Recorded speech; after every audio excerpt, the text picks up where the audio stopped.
The Phantom of the Opera by Jennifer Bassett.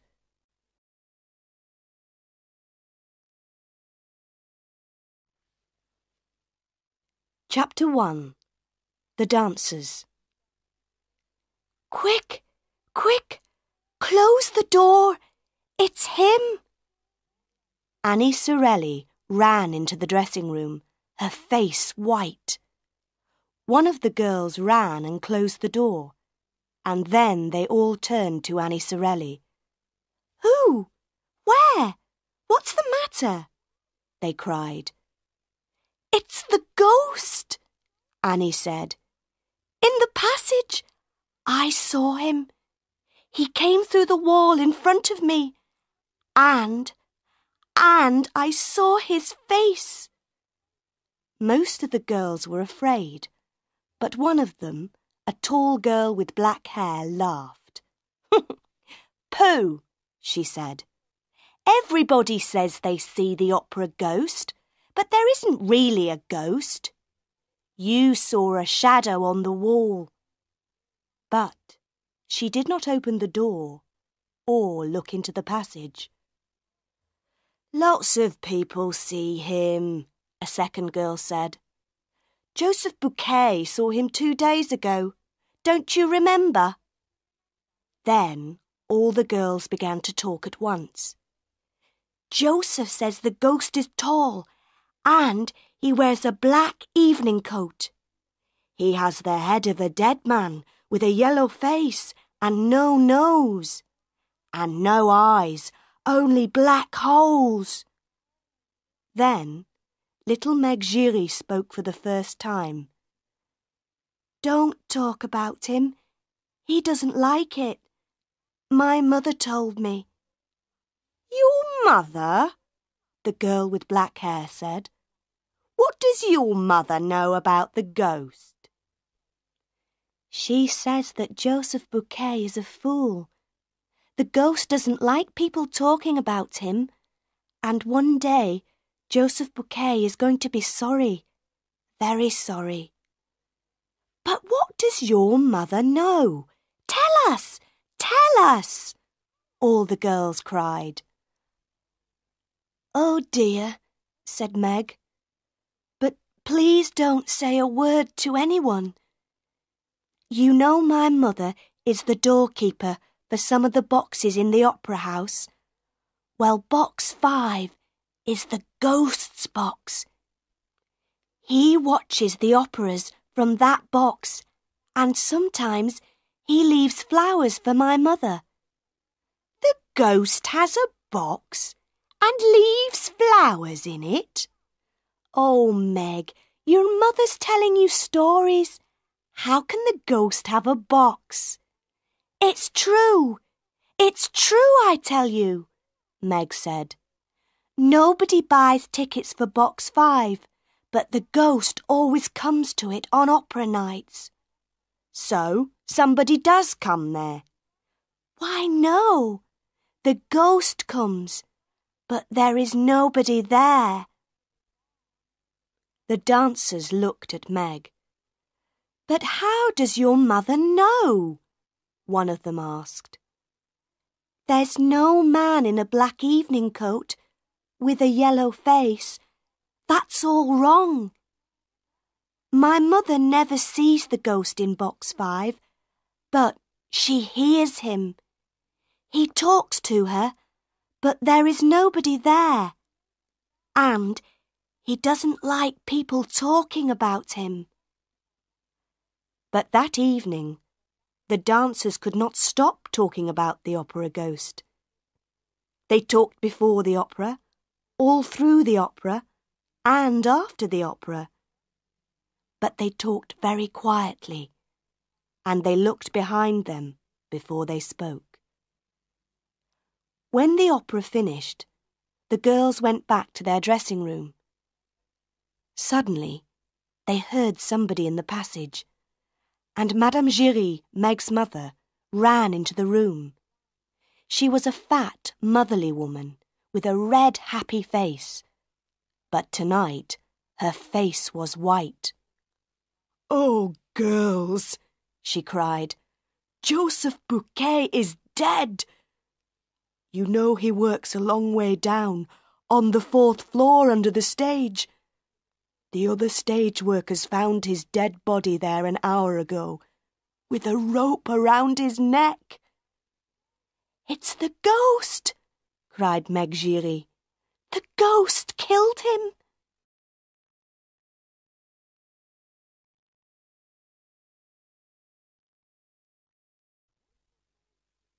Chapter 2. The Directors of the Opera House. The Opera House was famous, and the directors of the Opera House were very important men. It was the first week of work for the 2 new directors, Monsieur Armand Moncharmin and Monsieur Firmin Richard. In the director's office the next day, the 2 men talked about Joseph Bouquet. It was an accident, Monsieur Armand said angrily, or Bouquet killed himself. An accident? Killed himself, Monsieur Firmin said. Which story do you want, my friend?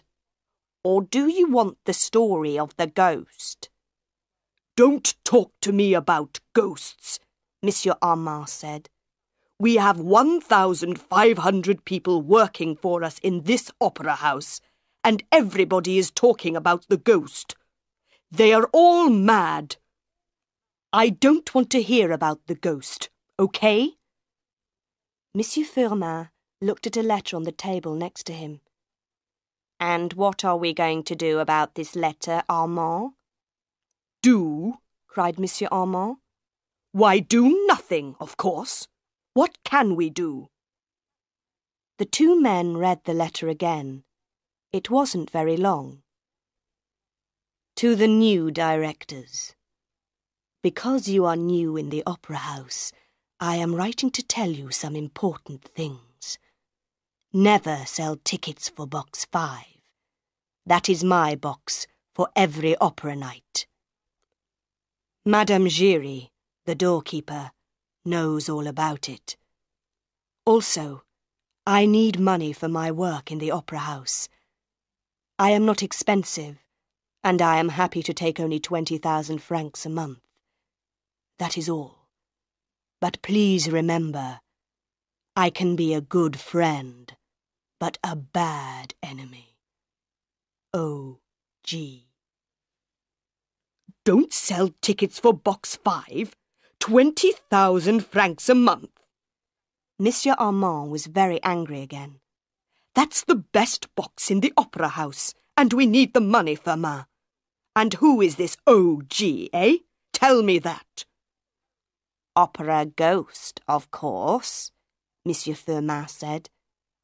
But you're right, Armand. We can do nothing about this letter. It's a joke, a bad joke. Somebody thinks we are fools because we are new here. There are no ghosts in the opera house. The 2 men then talked about the opera for that night. It was Faust, and usually La Carlotta sang Margarita. La Carlotta was Spanish and the best singer in Paris. But today, La Carlotta was ill. Everybody in Paris is going to be at the opera tonight, said Monsieur Armand.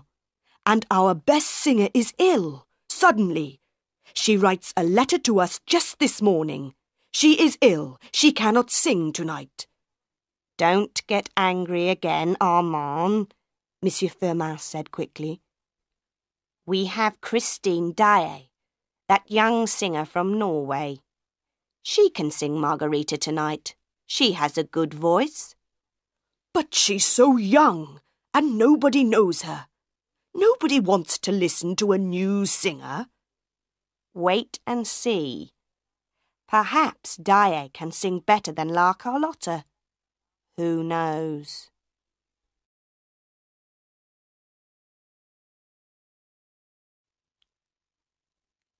Chapter 3. Christine Daae. Monsieur Firmin was right. All Paris talked about the new Margarita in Faust, the girl with the beautiful voice, the girl with the voice of an angel. People loved her. They laughed and cried and called for more. Dae was wonderful, the best singer in the world. Behind the stage, Meg Giry looked at Annie Sorelli. "Christine Dae never sang like that before," she said to Annie. "Why was she so good tonight?" "Perhaps she's got a new music teacher," Annie said. The noise in the opera house went on for a long time. In box 14, Philippe, the Comte de Chagny, turned to his younger brother and smiled. "Well, Raoul, what did you think of Dae tonight?" Raoul, the Vicomte de Chagny, was 21 years old. He had blue eyes and black hair, and a wonderful smile. The Chagny family was old and rich, and many girls in Paris were in love with the young Vicomte. But Raoul was not interested in them. He smiled back at his brother. "What can I say? Christine is an angel, that's all. I'm going to her dressing room to see her tonight." Philippe laughed. He was 20 years older than Raoul and was more like a father than a brother. "Ah, I understand," he said. "You are in love. But this is your first night in Paris, your first visit to the opera. How do you know Christine Dae?" "You remember 4 years ago, when I was on holiday by the sea in Brittany?" Raoul said. "Well, I met Christine there. I was in love with her then, and I'm still in love with her today." The Comte de Chagny looked at his brother. I see," he said slowly. "Well, Raoul, remember she is only an opera singer. We know nothing about her family." But Raoul did not listen. To him, good families were not important, and young men never listened to their older brothers. There were many people in Christine Dae's dressing room that night, but there was a doctor with Christine, and her beautiful face looked white and ill. Raoul went quickly across the room and took her hand. "Christine, what's the matter? Are you ill?" He went down on the floor by her chair. "Don't you remember me? Raoul de Chagny, in Brittany." Christine looked at him, and her blue eyes were afraid. She took her hand away. "No, I don't know you. Please go away. I'm not well." Raoul stood up, his face red. Before he could speak, the doctor said quickly, Yes, please go away. Everybody, please leave the room. Mademoiselle Dae needs to be quiet. She is very tired." He moved to the door, and soon everybody left the room. Christine Dae was alone in her dressing room.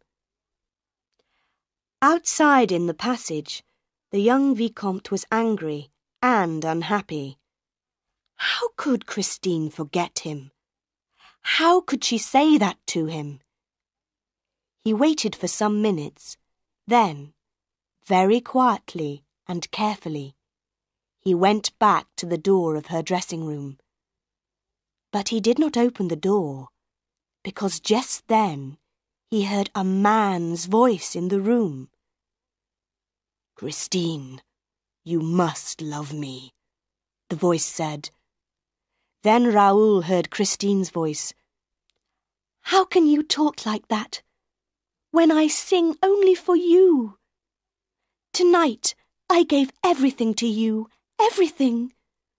And now I'm so tired." Her voice was unhappy and afraid. You sang like an angel, the man's voice said. Raoul walked away. So, that was the answer. Christine Daae had a lover. But why was her voice so unhappy? He waited in the shadows near her room. He wanted to see her lover, his enemy. After about 10 minutes, Christine came out of her room, alone, and walked away down the passage. Raoul waited, but no man came out after her. There was nobody in the passage, so Raoul went quickly up to the door of the dressing room, opened it, and went in. He closed the door quietly behind him, then called out, "Where are you? I know you're in here. Come out." There was no answer.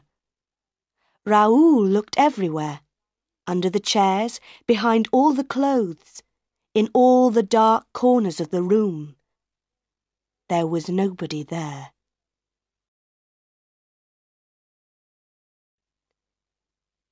Chapter 4. The Phantom is Angry. That was Tuesday night. On Wednesday morning, Monsieur Armand and Monsieur Firmin were happy men. Paris liked the new Margarita. Everything in life was good. The next opera night was Friday. It was Faust again, but this time with La Carlotta singing Margarita. By Wednesday afternoon they were not so happy. A second letter arrived for them, from O.G. Why don't you listen to me? I am getting angry. Leave box 5 free for me. And where are my 20,000 francs? On Friday, Daae must sing Margarita again. She is now the best singer in Paris. La Carlotta cannot sing. She has a very ugly voice, like a toad. Remember, I am a bad enemy. O.G. So, Firmin, is this still a joke? Monsieur Armand shouted. What are we going to do now, eh? Is O.G. the director here, or are we? Don't shout, Armand, said Monsieur Firmin tiredly. I don't know the answers. Let's talk to Madame Giry, the doorkeeper of box 5. Perhaps she can help us. But Madame Giry was not helpful. Madame Giry was not afraid of ghosts, and she was not afraid of directors of opera houses. People say that you're a friend of the opera ghost, Madame Giry, Monsieur Armand began. Tell us about him. Some people say he has no head. And some people say he has no body, said Monsieur Firmin. What do you say, Madame Giry? Madame Giry looked at the two men and laughed. I say that the directors of the opera house are fools. What? Monsieur Armand shouted. He stood up, and his face was red and angry. Listen to me, woman. Oh, sit down, Armand, and listen, said Monsieur Firmin. Why do you say that, Madame Giry? Because, monsieur, the opera ghost is angry with you. When the ghost wants something, he must have it. He is clever and dangerous, this ghost. The old directors before you, they knew that, oh yes. At first they tried to stop him. Then there were many accidents in the opera house, many strange accidents. And when did these accidents happen? When the ghost was angry. So, The old directors learnt very quickly. The ghost wants box 5, he can have it every night. The ghost wants money, let's give the money to him at once. Oh yes, the old directors understood very well. But we are the directors, not the opera ghost, Monsieur Armand shouted. He turned to Monsieur Firmin. This woman is mad. Why do we listen to her? On Friday night, La Carlotta is going to sing Margarita. And you and I, Firmin, are going to watch the opera from box 5. Well, we can try that, Armand, but we don't want any accidents. Madame Giry came nearer to the two men. Listen to me, she said quietly. Remember Joseph Bouquet? I tell you, the opera ghost is a good friend, but a bad enemy. The two men stared at her. Those words, Monsieur Firmin said slowly. Why did you say those words, Madame Giry? Because the ghost says them to me. I never see him, but I often hear him. He has a very nice voice, and he doesn't shout at people.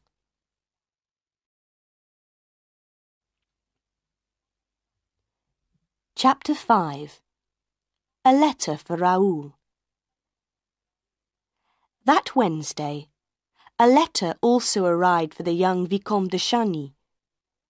He opened the letter, saw the name at the bottom, and smiled for the first time that day. Dear Raoul, of course I remember you. How could I forget you? Meet me on Thursday at 3 o'clock in the Tuileries Gardens. Don't be angry with me, Raoul, please. Christine Daae.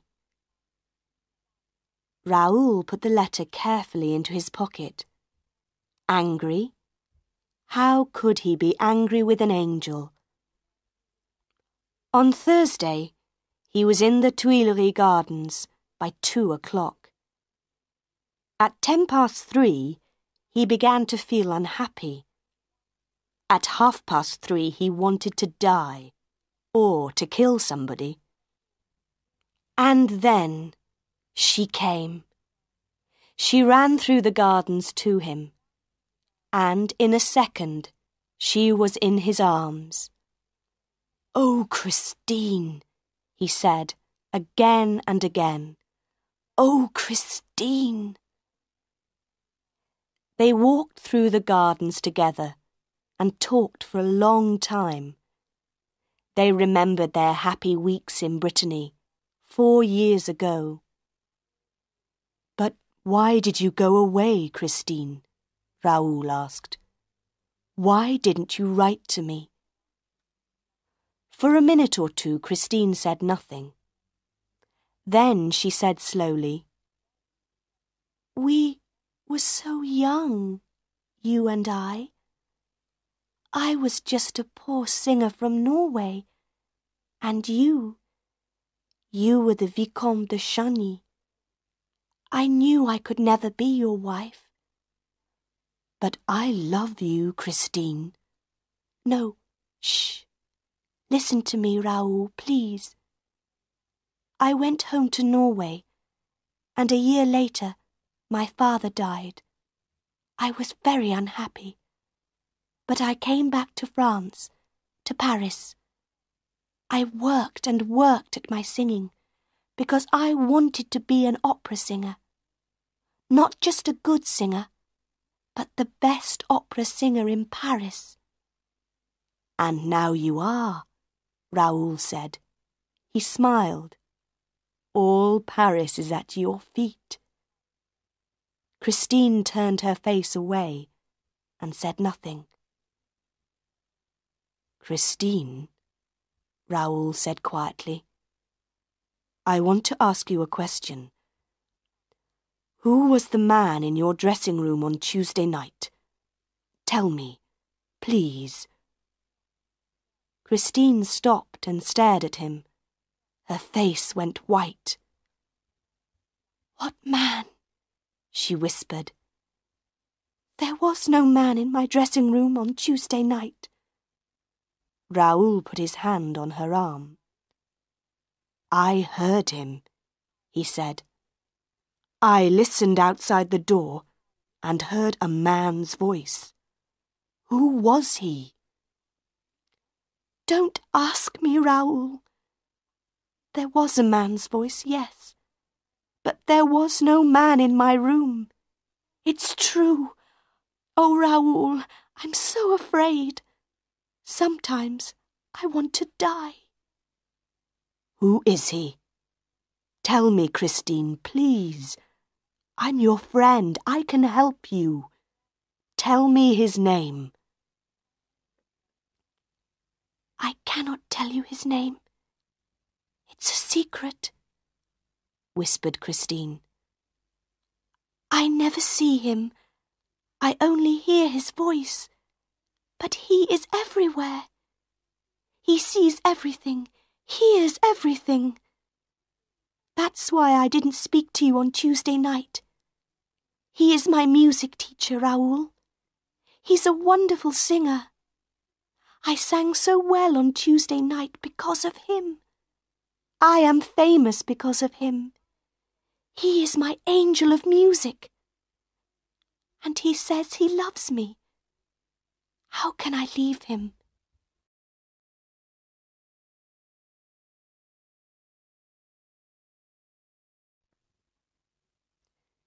Chapter 6. La Carlotta sings Margarita. On Friday morning, La Carlotta had her breakfast in bed. She drank her coffee and opened her morning letters. One letter had no name on it. It was very short. You are ill. You cannot sing Margarita tonight. Stay at home and don't go to the opera house. Accidents can happen. Do you want to lose your voice forever? La Carlotta was very, very angry. She got out of bed at once and did not finish her breakfast. This is from Christine Daae's friends, she thought. They want her to sing again tonight. That Daae girl is going to be sorry for this. I, La Carlotta, I am the best opera singer in Paris. And nothing is going to stop me singing Margarita tonight. At 6 o'clock that evening, the dancers were in their dressing room. They talked and laughed and put on their red and black dresses for Faust. But Meg Giry was very quiet. What's the matter, Meg? Annie Sorelli asked. It's the opera ghost, Meg said. My mother says he's angry. She's afraid that something's going to happen tonight. Oh, pooh, the girl with black hair said. Who's afraid of an old ghost?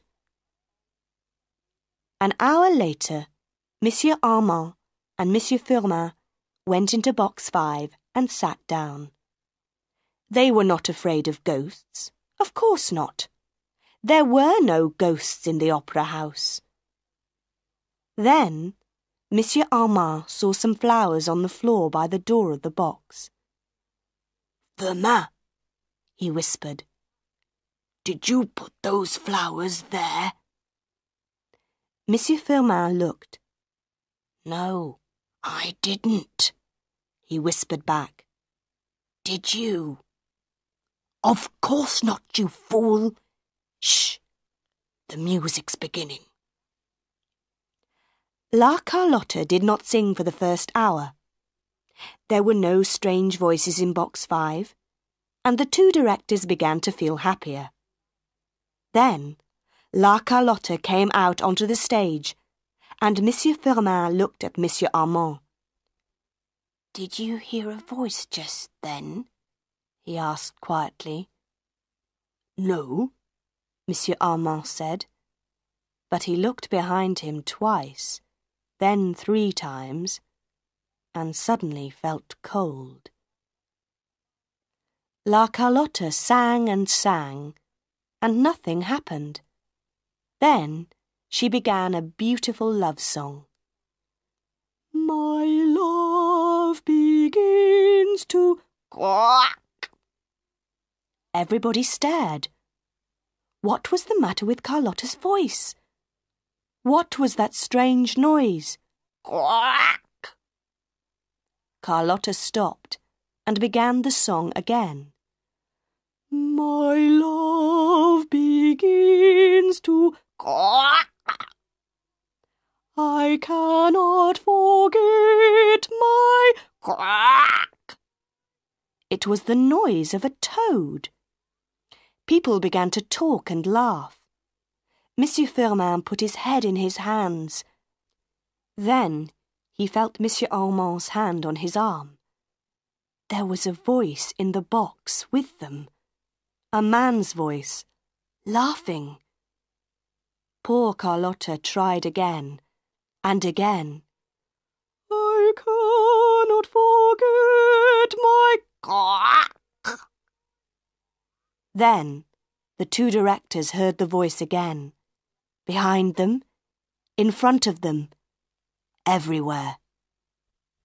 Her singing tonight is going to bring down the chandelier.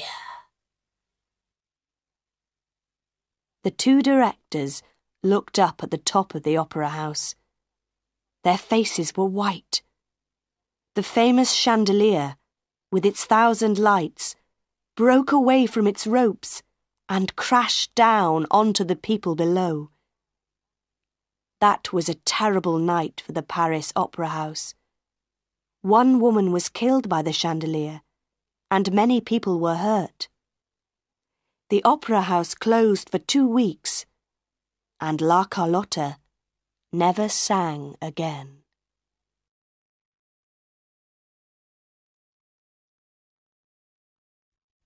Chapter 7. My Angel of Music. For a week, Raoul saw Christine every day. Some days, Christine was quiet and unhappy. Some days she laughed and sang. She never wanted to talk about the opera house, or her singing, or Raoul's love for her. Raoul was very afraid for her. Who, or what, was this strange teacher, this man's voice, her angel of music? Then, one day, there was no Christine. She was not at her home, not at the opera house, not at their meeting places. Raoul looked everywhere and asked everybody, where was Christine Daae? But nobody knew. 2 days before the opera house opened again, a letter arrived for Raoul. It was from Christine.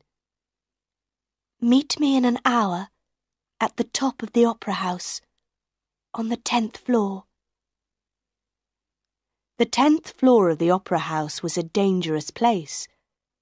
There were hundreds of ropes going down to the stage below. It was a long, long way down. Raoul and Christine sat in a dark corner, and Raoul took Christine's hands.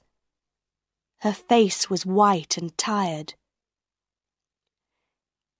Listen, Raoul, she said quietly. I'm going to tell you everything. But this is our last meeting. I can never see you again. No, Christine, Raoul cried. I love you, and we...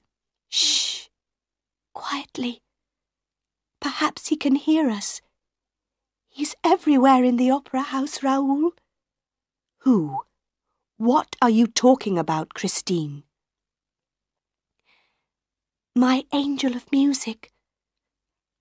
I couldn't meet you last Saturday because he came for me and took me away. I was in my dressing room in the opera house, and suddenly he was there in front of me. I saw the voice for the first time. He wore black evening clothes and a mask over his face. He took me through many secret doors and passages, down under the opera house. There is a lake down there, a big lake. The waters are black and cold. He took me across the lake in a boat to his house. He lives there, Raoul, in a house on the lake, under the opera house. Raoul stared at her. Was his beautiful Christine mad? Christine saw his face and said quickly, "It's true, Raoul, it's true. And he is the Phantom of the Opera. But he's not a ghost. He's not an angel of music. He's a man. His name is Eric, and he loves me. He wants me to be his wife. No, Raoul, listen. There is more. He told me all this in his house, in a beautiful room. He said that no woman could ever love him because of his face. He was so unhappy. Then he took off his mask, and I saw his face." She began to cry, and Raoul put his arms around her. "Oh, Raoul, he has the most terrible face. It is so ugly. I wanted to scream and run away. But where could I run to? He has the face of a dead man, Raoul, but he is not dead.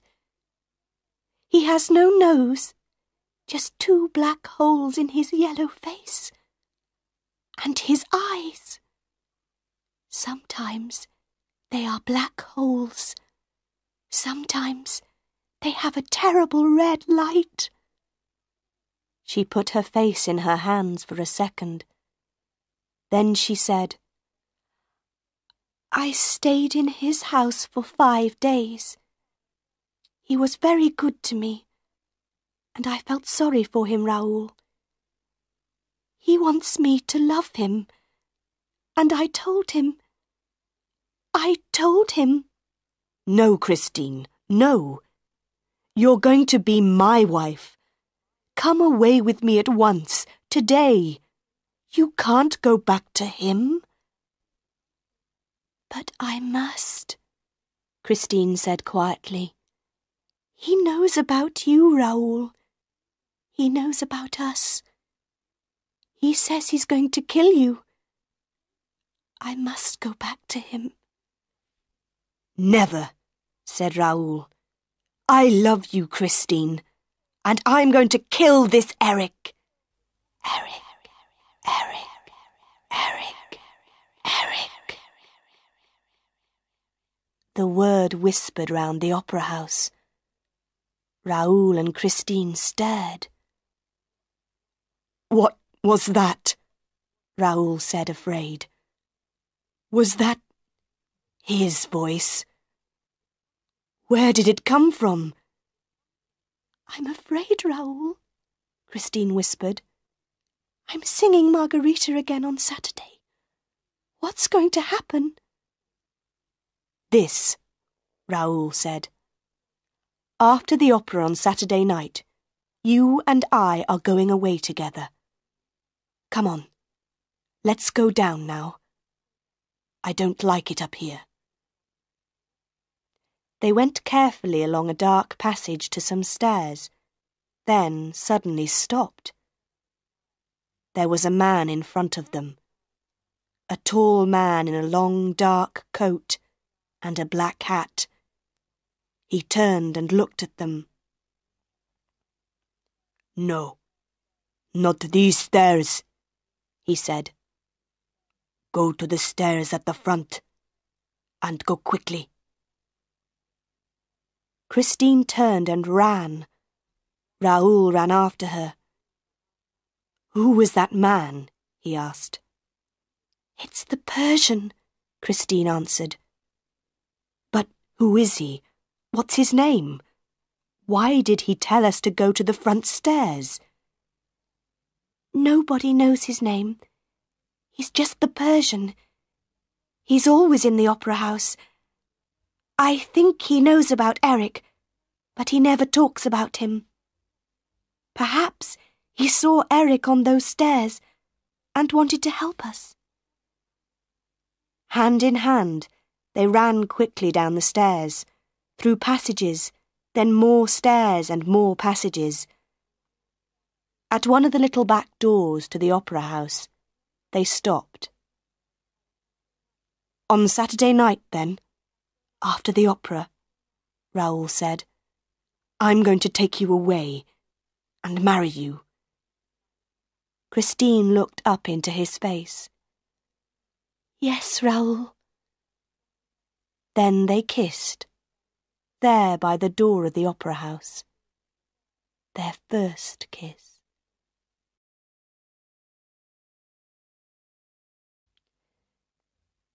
Chapter 8. Where is Christine Daae? On Saturday morning, Comte Philippe looked across the breakfast table at his brother. "Don't do it, Raoul, please. All this talk about ghosts and phantoms. I think the girl is mad." "She's not mad, and I'm going to marry her," Raoul said. "She's only a little opera singer," Philippe said unhappily. "And she's very young. Are you still going to love her in 10 or 20 years' time?" Raoul drank his coffee and did not answer. There were 2 more unhappy faces in the opera house, too. The directors now understood about OG. They didn't want any more accidents. "Box 5 is free tonight for OG. Daae is singing Margarita, and here is 20,000 francs. Madame Giry can leave the money in box 5 for him. Is that everything?" Monsieur Armand asked Monsieur Firmin. "It's a lot of money," Monsieur Firmin said unhappily. He thought for a minute. "What about some flowers in box 5? Madame Giry says that OG likes flowers." "OG can bring his own flowers," shouted Monsieur Armand. The evening began well. The chandelier was now back in place with new ropes. All Paris was in the opera house. Everybody wanted to hear Christine Daae's voice again. People also knew about the love story between Christine Daae and the Vicomte de Chauny. There are no love secrets in Paris. People watched the Comte and the Vicomte in box 14 with interest.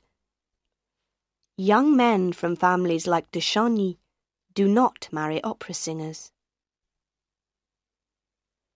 When Christine came onto the stage, her face was white and she looked afraid.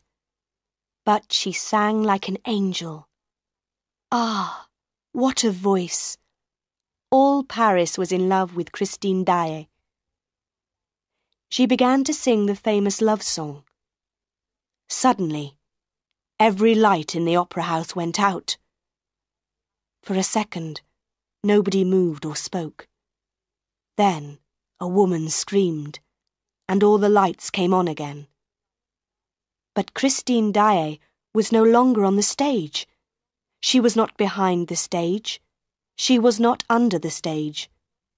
Nobody could find her.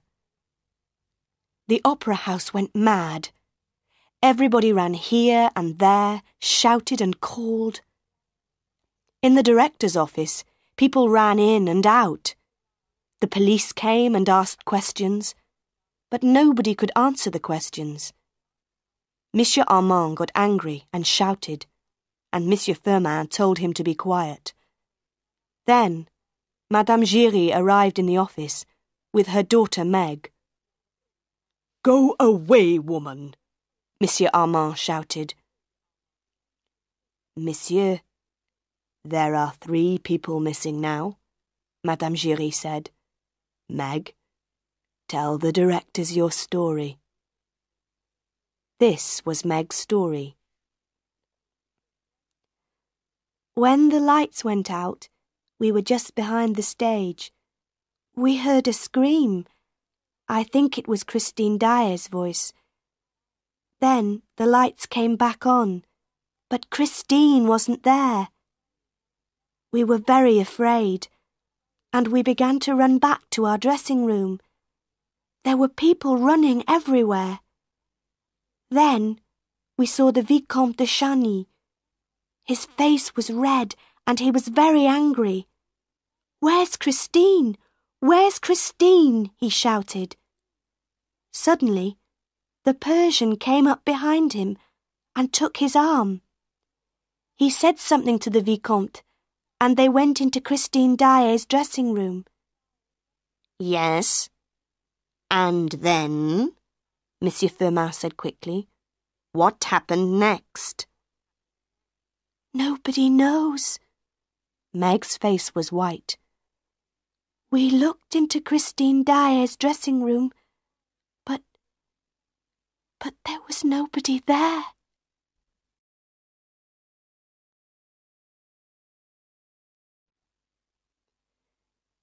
Chapter 9. The House on the Lake. When the lights came on, Raoul ran. He ran downstairs and along passages, through the opera house to the back of the stage. In the passage outside Christine's dressing room, a hand took his arm. "What's the matter, my young friend? Where are you running to so quickly?" Raoul turned and saw the long face of the Persian under his black hat. "Christine," Raoul said quickly. "Eric's got her. Where is she? Help me. How do I get to his house on the lake?" "Come with me," said the Persian. They went quickly into Christine's dressing room. The Persian closed the door and went to the big mirror on one wall. "There's only one door into this room," Raoul began.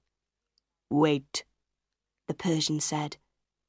He put his hands on the big mirror, first here, then there. For a minute, nothing happened. Then, the mirror began to move and turn, and a big dark hole opened in it. Raoul stared. "Quick, come with me, but be careful," the Persian said. "I know Eric. I understand his secrets. Put your right hand up near your head, like this, and keep it there all the time." "But why?" Raoul asked. "Remember Joseph Bouquet and the rope around his neck? Eric is a clever man with ropes in the dark." They went down, down, down under the opera house. They went through secret doors in the floors, then along passages and down dark stairs. The Persian listened carefully all the time for strange noises. "When do we get to the lake?" Raoul whispered. "We're not going by the lake. Eric watches it all the time.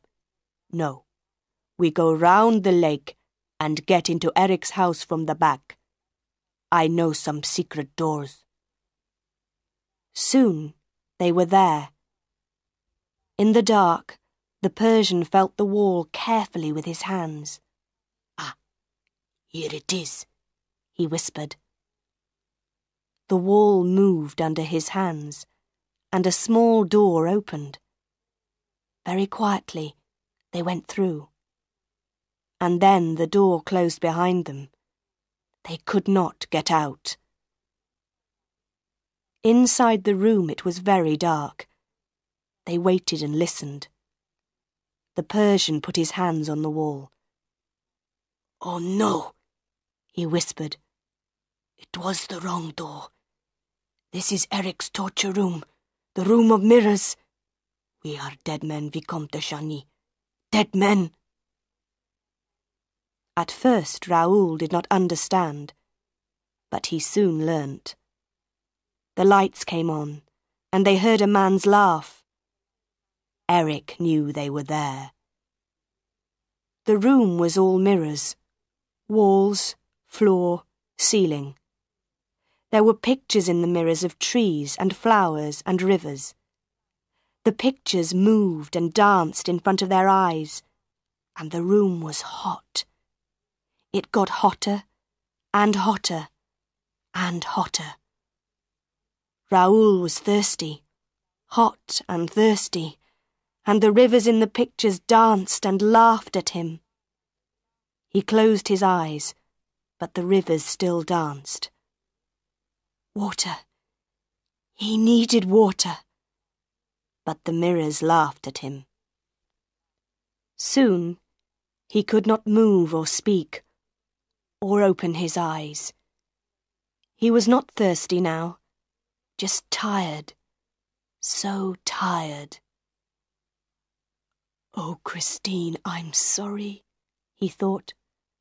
"I wanted to help you, and now I'm dying." Through a mirror in the wall, Christine watched her lover in the torture room. Behind her Eric stood, with his hands on her arms. "He's dying, Christine, dying. Watch him carefully. No, don't close your eyes. Watch him." Christine could not speak. She wanted to scream, but no words came. Then she found her voice again. "How can you do this, Eric? Why don't you kill me?" "Because I love you, Christine. Marry me, be my wife, and love me. Then Raoul and the Persian can live." Slowly, Christine turned. She looked into Eric's terrible, ugly face and spoke again, very quietly. "Yes, Eric. From this minute, I am your wife." She put her arms around Eric's neck and kissed him slowly and lovingly on his ugly mouth. Then she took her arms away and said slowly, "Poor, unhappy Eric." Eric stared at her. "You kissed me," he whispered. "I didn't ask you, but you kissed me. Freely. Oh, Christine, my angel. That was my first kiss from a woman. Even my mother never kissed me. She gave me my first mask when I was 2 years old. She turned her face away from me every time I came near her." Eric put his ugly face in his hands and cried. Then he went down on the floor at Christine's feet. "You are free, Christine, free. Go away and marry your Raoul and be happy. But remember Eric sometimes. Go now, quickly. Take Raoul and the Persian and go."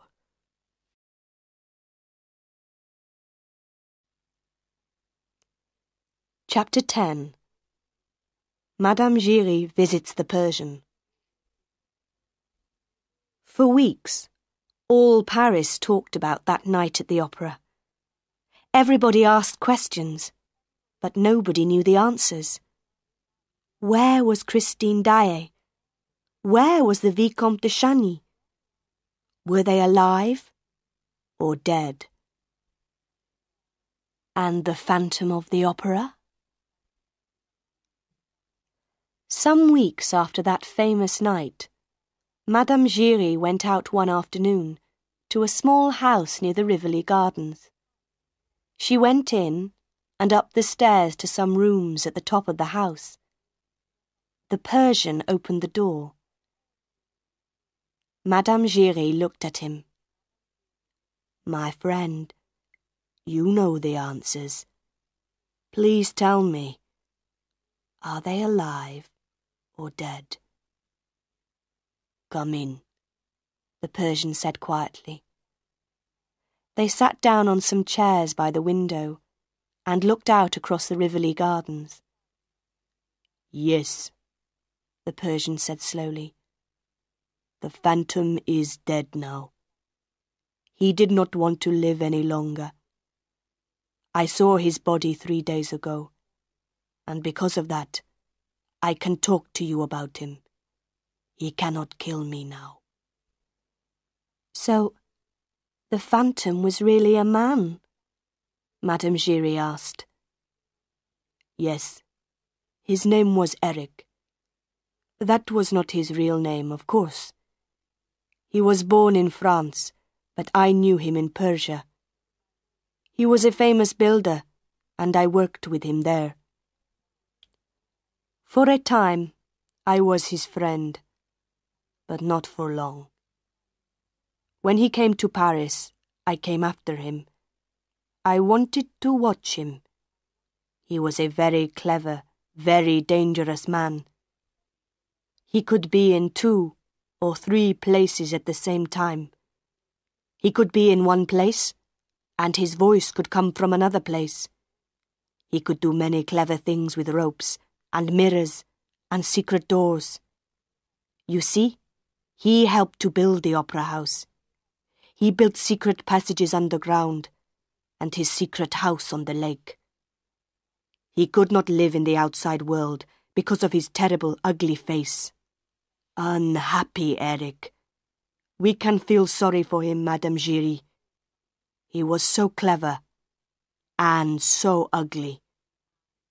People screamed when they saw his face. And so he lived this strange life, half man, half phantom. But he was a man in the end. He wanted a woman's love." He stopped, and Madame Giry asked quietly, "And Christine Daae and Vicomte Raoul, what happened to them?" The Persian smiled. "Ah, yes. What happened to young Raoul and the beautiful Christine? Who knows?" Nobody in Paris ever saw Raoul and Christine again. Perhaps they took a train to the north and lived a quiet, happy life together there. Perhaps Christine's wonderful voice is still singing somewhere in the cold and beautiful mountains of Norway. Who knows?